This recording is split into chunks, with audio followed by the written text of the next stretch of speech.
Welcome to Retrograde Amnesia, a comprehensive podcast where we talk about Xenogears until we are physically unable to talk about Xenogears. My name is Chris Stone. I'm joined by Eric Lehman. Hey, Eric. Hello, Chris Stone.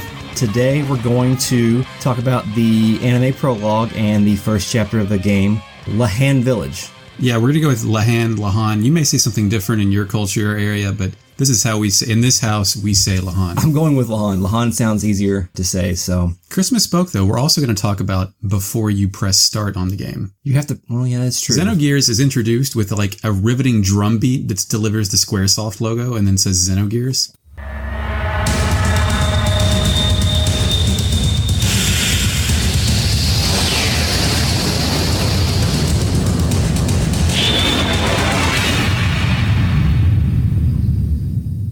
That did get me a little bit pumped up the first time I turned it on. I forgot about that. I forgot about the noises that it makes when you scroll through the menu. It has like proprietary like menu scrolling and clicking sound effects that all brought that stuff back. They don't make menus like that anymore. No, they for good reason too. Yeah.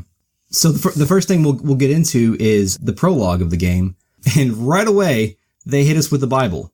I am the Alpha and the Omega, the beginning and end. What part of the Bible is that in, Chris? That is Revelations chapter 22, verse 13.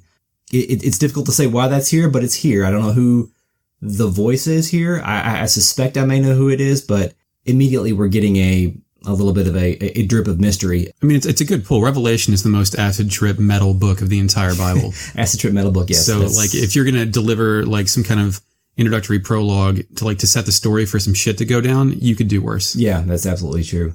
When you first played this game at age 15, did you read that as a cool quote, or did you know that was a Bible verse? Because I had no idea it was a Bible verse, despite the fact that we were both in school. Yeah, we both. But it sounded cool. Alpha and Omega, those are cool words, man. And I try to do a little bit of backtracking research on what this means and try to piece together the analysis of this Bible quote based on what I know about how Xenogears turns out. And it doesn't really mean anything. It's just, it's just one of those visionary things that happens in the acid trip of Revelations. So we get to a giant space battleship. It appears that it's under distress. It's floating through space, and we're getting alarms. We're getting a bridge that looks like Central Dogma from Evangelion. Yep. I don't know if you picked that up. I didn't when I first saw it, but it looks a lot like it. I don't know but also Central Dogma sort of looks like a standard battleship bridge anyway. I think you're underselling it when you say battleship. This is a generational ship. Like there's a colony section, there's a storage section. The command center is like as big as a city. Like it is a huge ship. Are we able to discern that from what we see in the first few seconds? I mean, like when it zooms out on the captain in that command module, when he starts separating this stuff to try to save it, like spoilers for the next 5 minutes, I guess, but it is, there's multiple areas of that ship. I think the size of it is suggested as being enormously large. There's a lot to digest in that first few seconds, especially if you're looking at this game as we are. I want to take just a second here to appreciate the amount of technobabble that is spouted into our ears. Sure. As soon as the operators of the ship start talking. I'm going to play a little bit of that right now. This is an emergency. Level 1 alert. Omega 1 restarting. Alpha 1 genome restructuring. Confirming exon replacement. Base code 85 million. 100 million. Its speed is overwhelming. Alpha 1 to raise your central. Access confirmed. Initializing FakeNet. Disconnected. Activating emergency shelter. Denied. Contamination is spreading widely. Captain. Cut off the cables manually. Roger. Activating self-destruct bolts. Confirming. No good, nothing happened. Omega 1, they are attacking. We can't stop them. 98% of our weapons have been taken over. The autopilot system Faust has been accessed, and its phase space logic is being rewritten. Ergo area is increasing. An internal plane is forming. Switching to space displacement mode. How do you feel about all this babble going on in the background here? Well, to me, it suggests that we are in the future. People that are flying these things know more than I do. They know what they're doing. They all seem competently trained, but still kind of panicked. They've only done this in a simulation before. Whenever it's happening to the ship is currently happening. Captain's cool as a cucumber, though. He is. He really is. And I feel like this game we're going to find out as we get through this game. It has very bad voice acting and very bad lip sync throughout a lot of the anime cutscenes. I don't think that's that bad. No, that one's not that bad. And I think those first, the two women that are the operators that are kind of going back and forth, detailing what's going on, that's the best voice acting in the game. Yeah. Which is maybe not a great thing, but I mean, localization was like Metal Gear Solid really set the tone for what the standard should be with that, and everything before that was kind of like good enough. Do one take, that's fine, we got it. And if you go back and sort of dissect what they're saying, there's a lot of gibberish, and I'm curious to find out if any of that actually means anything. I've got a couple things here. Omega 1 restarting. Omega 1 restarting. Again, we've got a mention of Omega.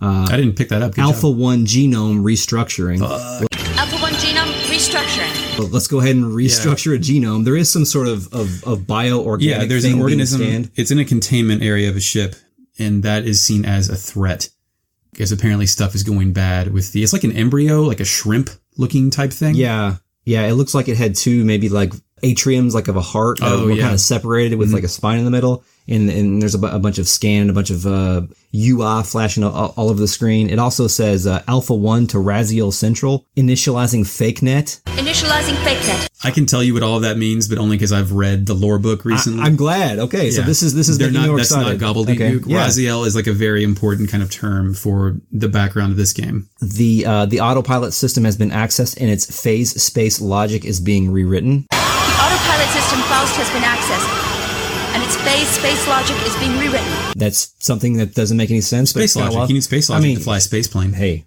I'm sure. And my favorite term, and I don't know what it means yet, and maybe I should have looked this up, but I kind of want to just leave it out there for interpretation. But the Argo area is increasing. An internal plane is forming, switching to space displacement mode. Ergo area is increasing. An internal plane is forming, switching to space displacement mode. So I don't know what that is either. Do you know what the Argo area is? That doesn't make any sense to me. Space displacement mode to me, just being into science fiction, says we're going out of our hyperspeed type wormhole shit and going back into normal speed in normal space. Yeah, I love That's how I read that. It's great.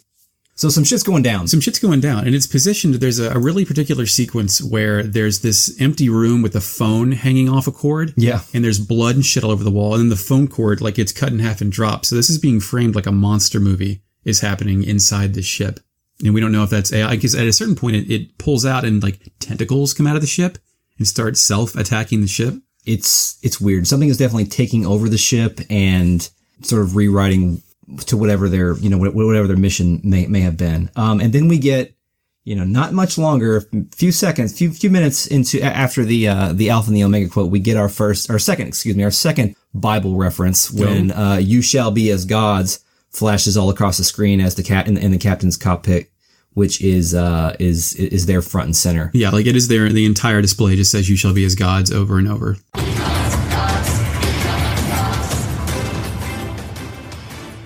We know from Xenosaga, the Takahashi's follow-up to this with Monolith Soft, that becomes a thing in that game, but I don't recall You Shall Be As Gods being used very much throughout Xenogears, but I'll be interested to see as we move forward with this, whether or not that means something going forward. I want to say it does, because I remember screaming that at each other repeatedly, and there's no way I would have picked that up if it was just in the opening scene. Yeah, that's a good point. I could be wrong. That's a reference to Genesis chapter 3, verse 5. I didn't know that. It is when it's during the creation story, when Eve is being beckoned by the serpent to eat from the fruit of the tree of knowledge. The serpent says, if you eat that, you shall become as gods. Okay. And good we know. Pull. No, I just said good pull. I didn't think of that as a Bible quote as well, even though I knew that somewhere in the back of my head. And we kind of know from all of the works of Takahashi and the way this game plays out that we should probably take the Gnostic interpretation of the creation story, which is a little bit different. The Gnostic interpretation positions the creator as sort of the enemy, and it reverses the meaning of the tale where the creator is jealous of those that he created, and the serpent is a representation of wisdom. And wisdom comes to convince the humans to eat from the tree of knowledge so that they can become as gods. So it's it's sort of like a rebellion story. Sure. And I think that interpretation plays well with how this game plays out. And to sort of cheat on aligning interpretations, we know that the main enemies in Xenosaga are called the Gnosis. So we know that there's a lot of there's a lot of Gnosticism in here, and I had forgotten until I watched this intro and saw that flash on the screen. I had totally forgotten that Xenogears and probably Xenosaga to a certain extent made me read about Gnosticism. Like, I've got a book upstairs on the Gnostic Gospels, and I bought that because of these games, just because I wanted to know about more of the influence. And that was totally out of my brain when we recorded our episode 0, when we were talking about what our relationship with this game. But yeah, one of the things this game did was made me start reading about Gnosticism. Well, I mean, I'm sure Eva coming back, the Dead Sea Scrolls Wikipedia page has gotten a lot of attention. Yeah, exactly. Yeah. For all that stuff happening. That's the kind of thing that you do at that age anyway. At age 16 is try to derive as much meaning as you can from things that are allegedly, deep in what they're trying to present. So, I thought it was neat to see that right there, the "You shall be as gods" quote right there in the front of the games, because I did not expect to see it. Yeah, so the monster has violent capabilities, it has hacking skills, and it's enough to abandon what we assume is a generational class ship floating through space of future humans, past humans, not really sure. Maybe it's like Star Wars and it's a galaxy far, far away a long time ago. Not really important either. But I want to talk about the captain for a little bit. I didn't take too many notes on the captain, but I think he deserves some time. His name is Captain Shigeru Shoshi Inoue. Okay. According to Perfect Works. And to me, like, Xenogears came out at the end of 98. This is a Titanic captain looking motherfucker. Yeah. With the hat, the beard, the pocket watch that he's got on him. The pocket watch is a thing, yeah. We'll have to talk about that in a minute. He goes down with the ship. He orders everybody else to evacuate. He was, calm, cool, and collected. Nice beard. Just a good kind of rolling cat. I do have a question about the captain for you. His watch or his locket, whatever was in there, did the pictures in there look like a wife and a daughter, or did it remind you of anyone else maybe who might be in this video game? It definitely, they were positioned as a wife and a daughter, because the mother figure sort of had her arm around the younger looking woman. But yes, those look like characters from this video game, right? That are going to be coming from this video game, and I don't recall ever noticing that before. I guess because I haven't watched this since I played it the first couple of times, or first one time actually. So I don't think that has anything to do with the game, other than maybe we'll talk about it when that stuff becomes relevant. Do we have to read Perfect Works to know? My seeing them in that picture has almost nothing to do with Perfect Works as far as interpreting. I mean, I have a theory about that, but it's just a theory. It's not based on anything. It feels like a sort of obvious reference. Why would they show their face if not? I mean, you've got 3 faces of that entire thing. You got the captain, those 2 girls. That's it. You see people evacuating and running. You see dudes outside on spacewalks with lightsabers just floating around out there. There's things going on. Yeah. So that ship, people are doing repairs on it. It's definitely a thing. Escape pods definitely blow off. The ship goes down at that point. Yeah. It doesn't actually go down. It starts to explode in the sky because they've activated a self-destruct sequence. Yeah, and it's being pulled into the gravitational pull of the planet that it's closest by. So it gets stuck in its gravity and eventually circles around, crashes down onto the planet. So once we get to the planet, we're at a beach. And the waves are washing as waves do on beaches in anime. And we get our first mysterious nude woman of this game. And she is in the No Limit album cover pose. Oh, wow. She is in the no. Oh, okay. Wow. Okay. Good pull there. Yeah. And naked woman, purple hair, stands up. It's very Terminator 2 like. Yeah. Also that kind of, like carefully concealing nudity by standing up and kind of just, she walks out to the beach, just kind of looks out, fades out. Do we get let's try to put ourselves back in our brains, our teenage brains. What sort of vibe do we get from this scene? Because I don't know if it's something that I'm pulling because I've played this game before, or if it's something that is actually there, but I get you do actually get a creation story sort of feel for this. Some Eve stuff. Because that's not, some Eve type stuff, because the imagery is not, this is a stranded person. The imagery is more of, this is some sort of special being, special deity, special something. Yeah. It's a death and rebirth. She's a survivor. She's going to start the old cycle of life has ended. Perhaps she'll be responsible for the new cycle of life. How are you going to do that with just one human being? Who really knows? Yeah, who knows? Maybe she's a robot. Yeah, possibly. Possibly, we don't know.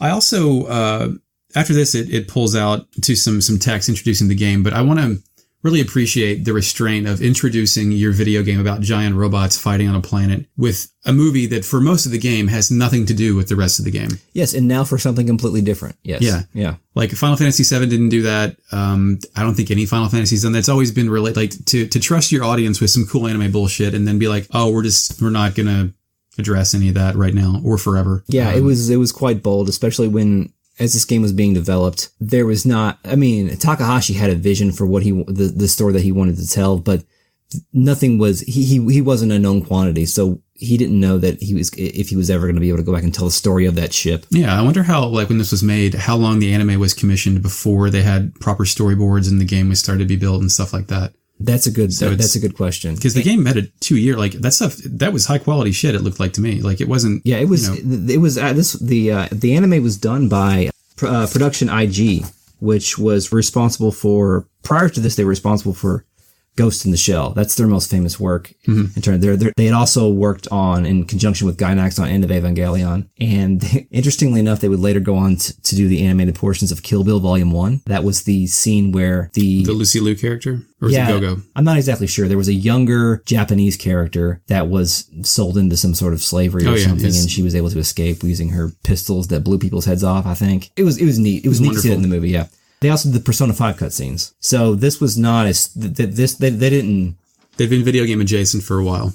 Yeah, exactly. But given the fact that they hadn't, at this point in time, they had made Ghost in the Shell, it gives me the impression that they were not trying to skimp on these anime cutscenes. Yeah, they went all in on that. Yeah, I mean, I guess Square at that point was like, they saw how well Final Fantasy VII's cutscenes sold, so they're not going to cheap out on the intro cutscenes. And like the beginning of the game is pretty anime heavy with its cutscenes. That stuff kind of drops off toward the middle parts. But I was playing this game for 4 hours the other day. I was surprised how often there were interstitial scenes, about 30 seconds with anime stuff. So as our mysterious nude woman peers off into the distance, we fade to black, and then we get our first of many lore dumps. Yeah, this is backstory dump. There's something about this lore dump that I like, and I'm not exactly sure why. I'm not sure if it's because the music is really good at this point, or if it's what's your read on it? I think it does some nice set dressing. The game doesn't explicitly state this, but at some point it does say it is the year 9999, and that ship crashed on year 0000.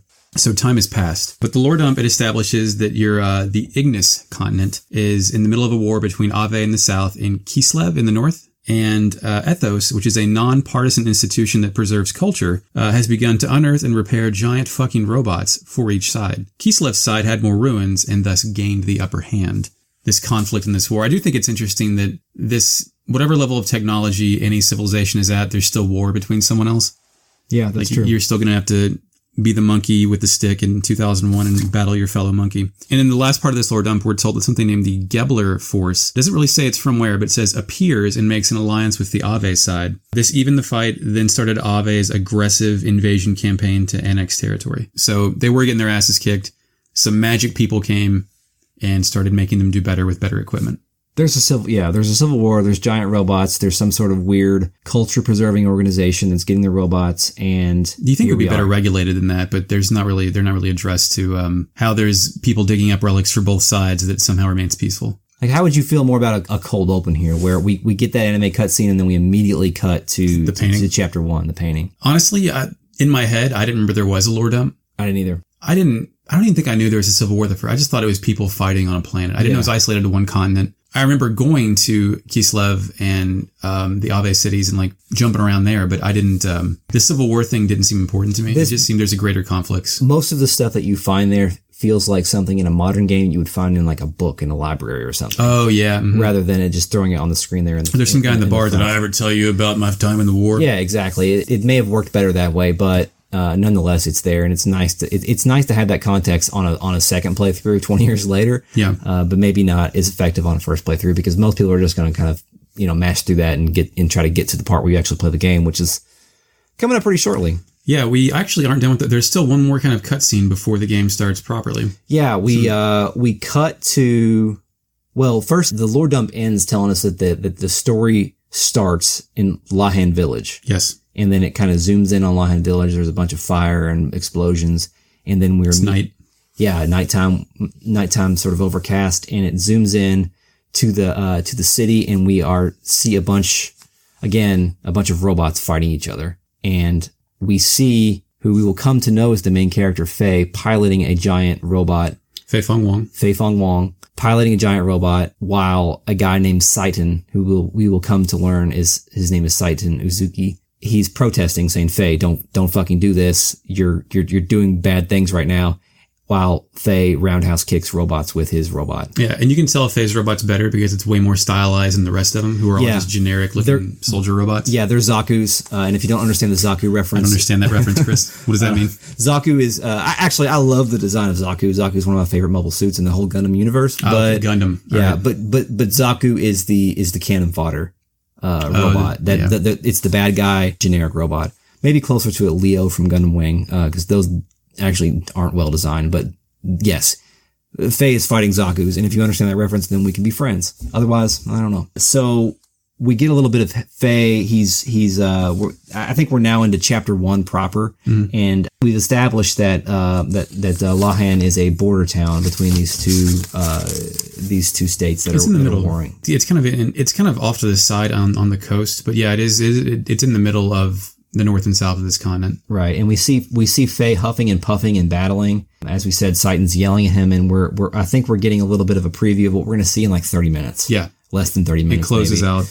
Again, I question the effectiveness of this scene. Yeah. Did it need to be there? I would understand if this needed to be here if this event wasn't going to happen until later in the game, to sort of give you a mystery to try to unfold. But this is literally going to happen. Yeah. At the end of the first hour of the game. It's a weird time jump. Maybe they thought like there was a counter where someone's going, listen, they've been playing this for 10 minutes, no robots. Yeah. They're going to need some robots. This is a game about robots. Put some fucking robots.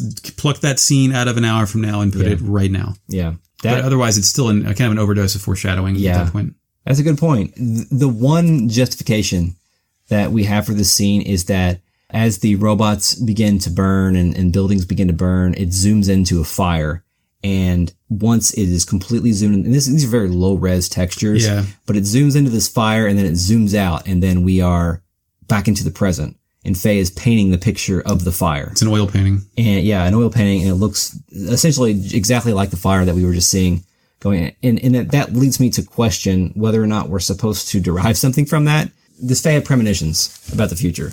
Is that ever referenced again? I mean, I don't think he even references him being an artist again. No. Like, I don't, like, it seems like a talent that would maybe come in handy somewhere. They don't even really give us any context for him being a martial artist either. Yeah. Well, he just is. I mean, yeah, you're right. At least not in the beginning. He's really good at it. Maybe Chief Lee.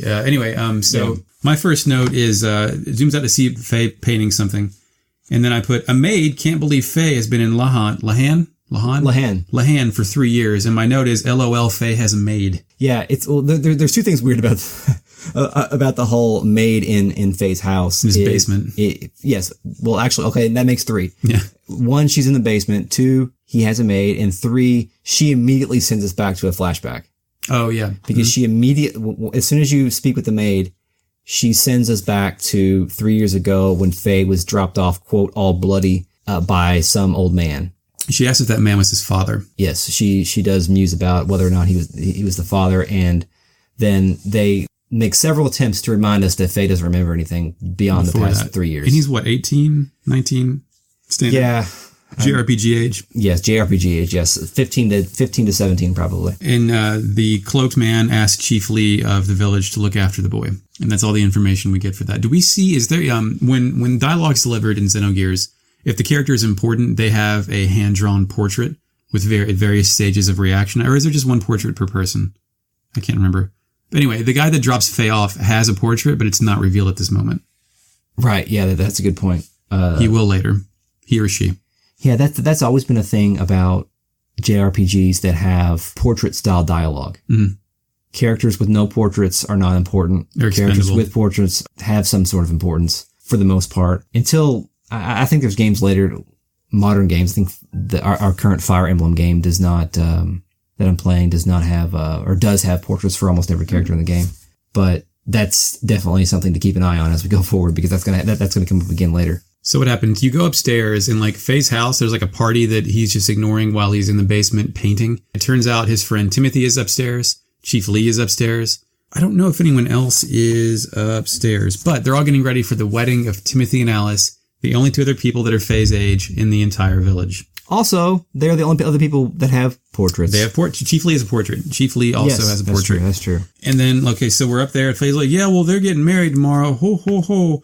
And then who busts in the door? Fucking Dan. Dan. Who's Dan? Dan's got a portrait.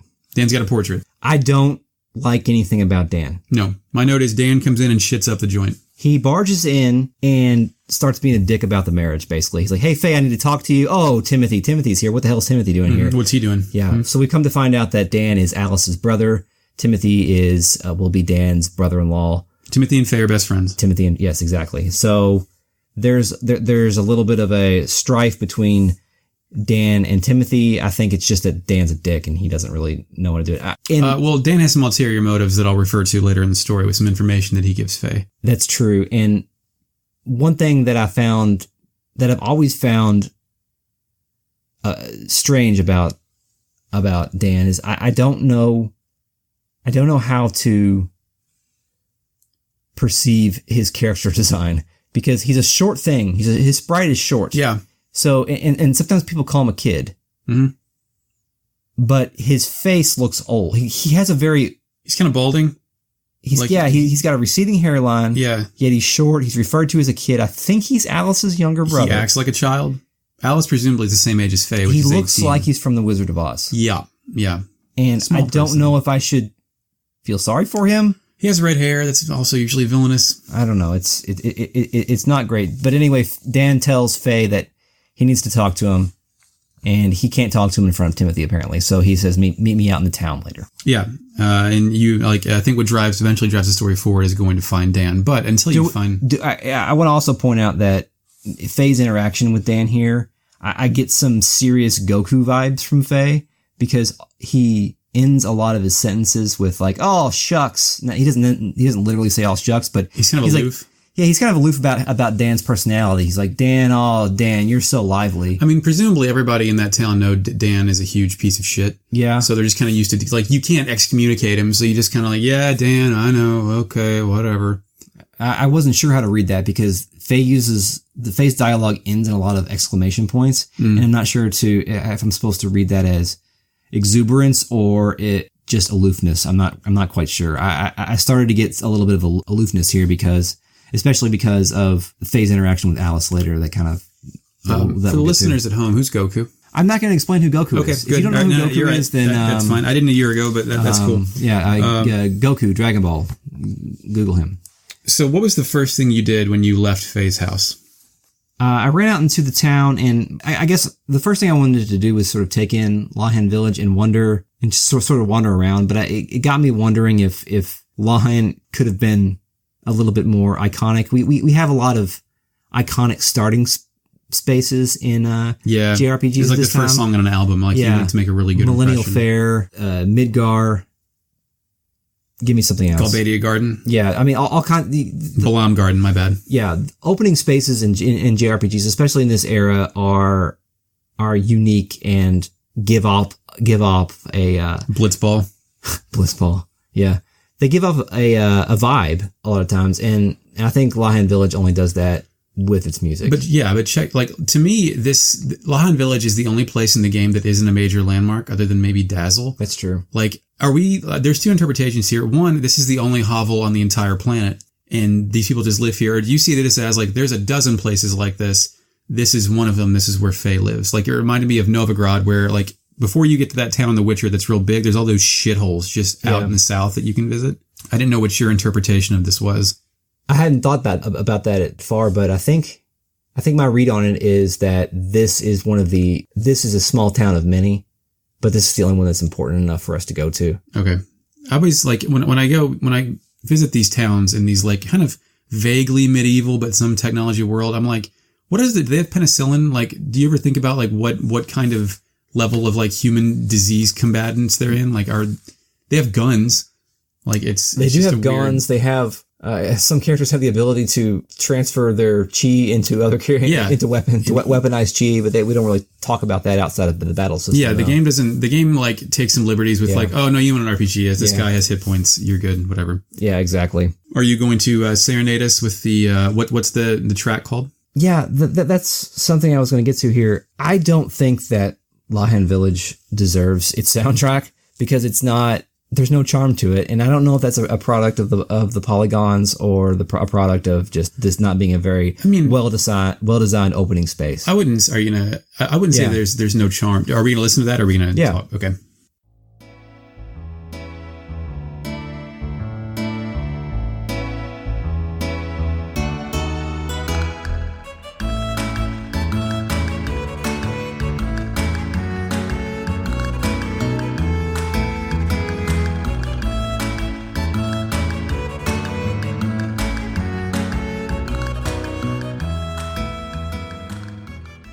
So it's a great sounding song. Yeah, it's festive and happy.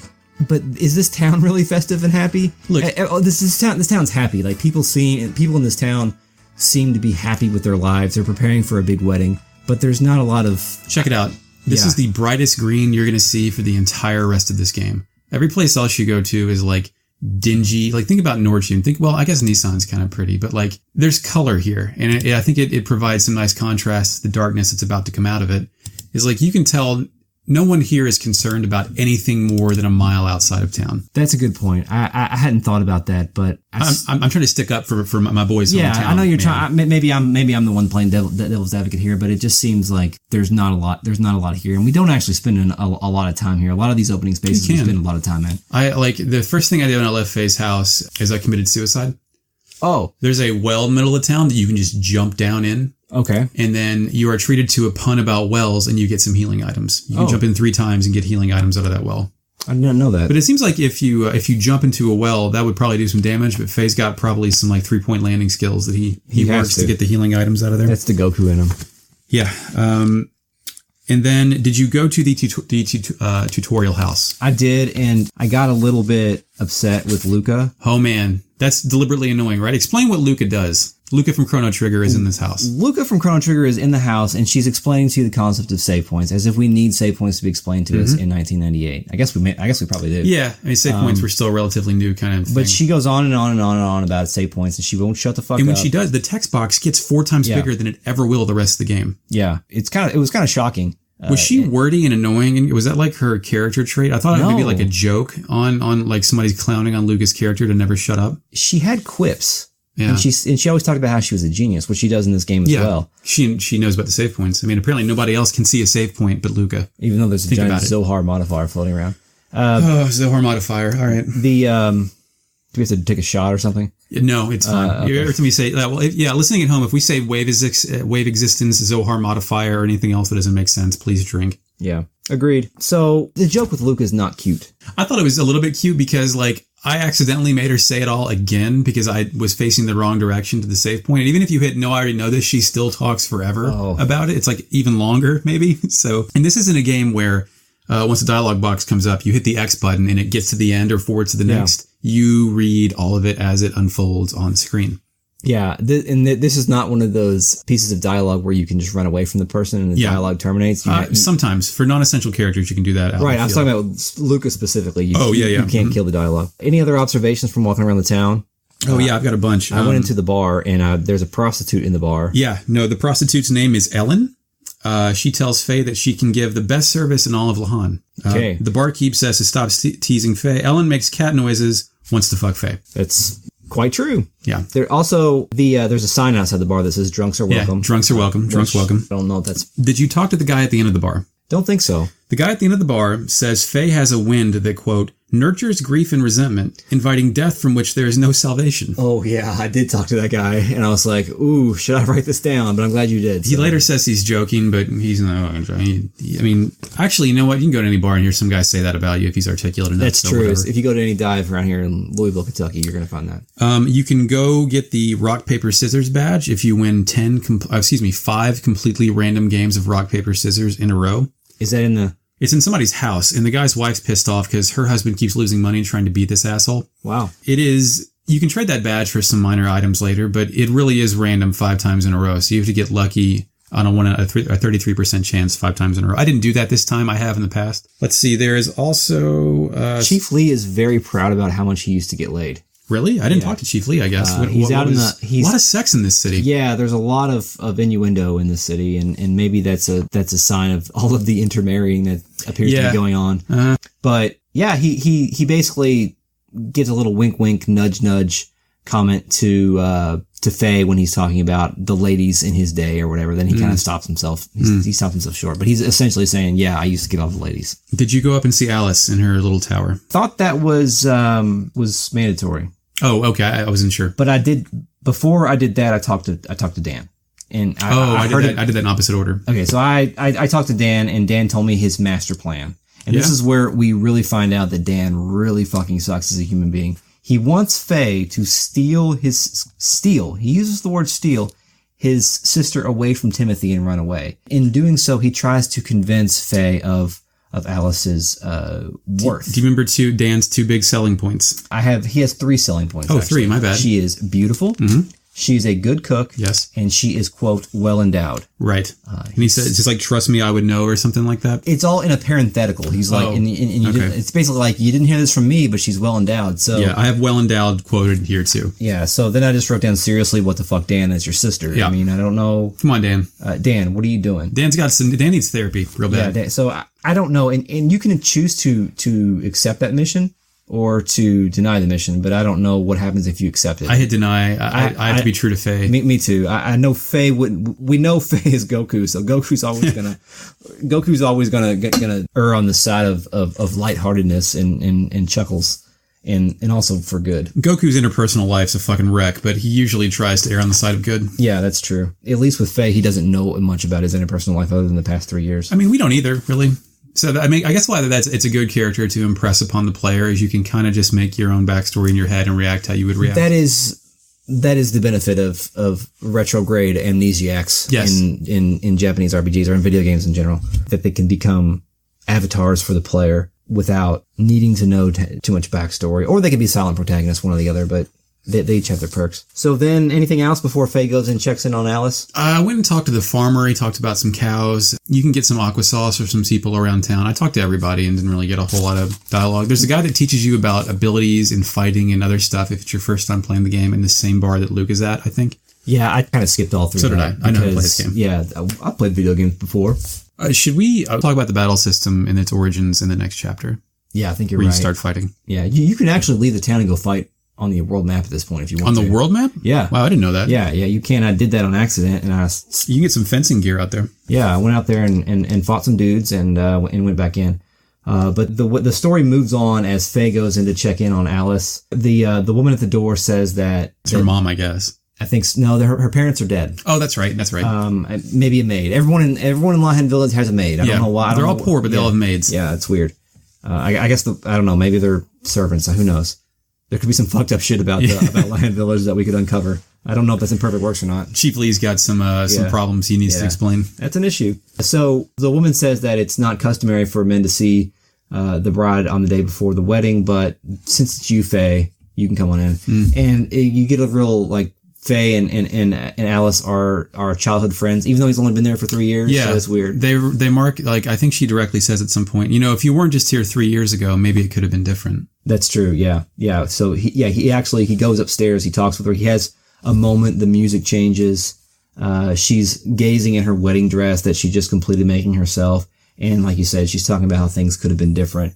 And they're planting all these nice little early JRPG things that are inevitably about to get torn. About to go bad. Yeah, ripped to shreds. And I get the feeling from Faye though that he's not really romantically interested in Alice. I don't get any for him. It's no, she's my friend. I don't know. So it's hard to tell how to read this because of the sprites. But there's a point when she says these things. She's like, oh, never mind. There's a pause and. I read that as Faye is Goku, where it kind of goes over his head, and he's just kind of there smiling, oh yeah, okay, oh great. Well, see you later. I totally did not remember Faye as this character, but this is how I'm reading him now. I remembered Faye as solemn and sorrowful, and this person that had all these repressed memories and whatnot. Yeah, all the shit that's on the back of the box, basically. Is sort of how I remembered Faye. This time, I'm really reading him as this aloof Goku type dude, but.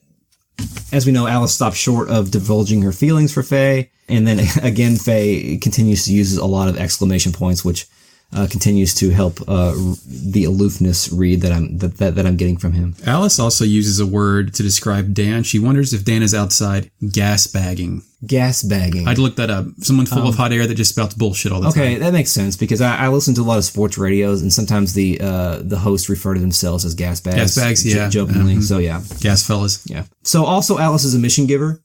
Yes. Our first mission giver of this game.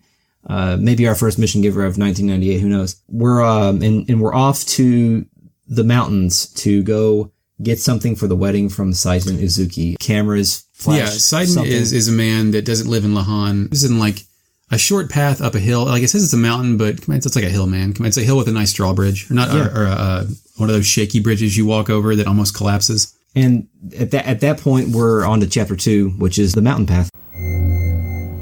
So that's it for our first episode. Thanks, Eric.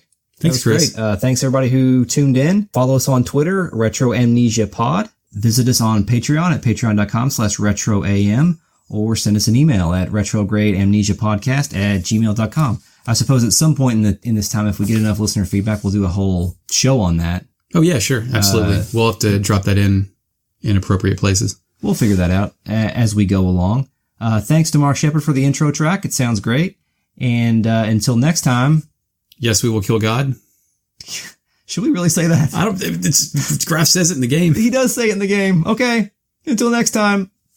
We will kill God. Don't think that out of context. Thanks, guys.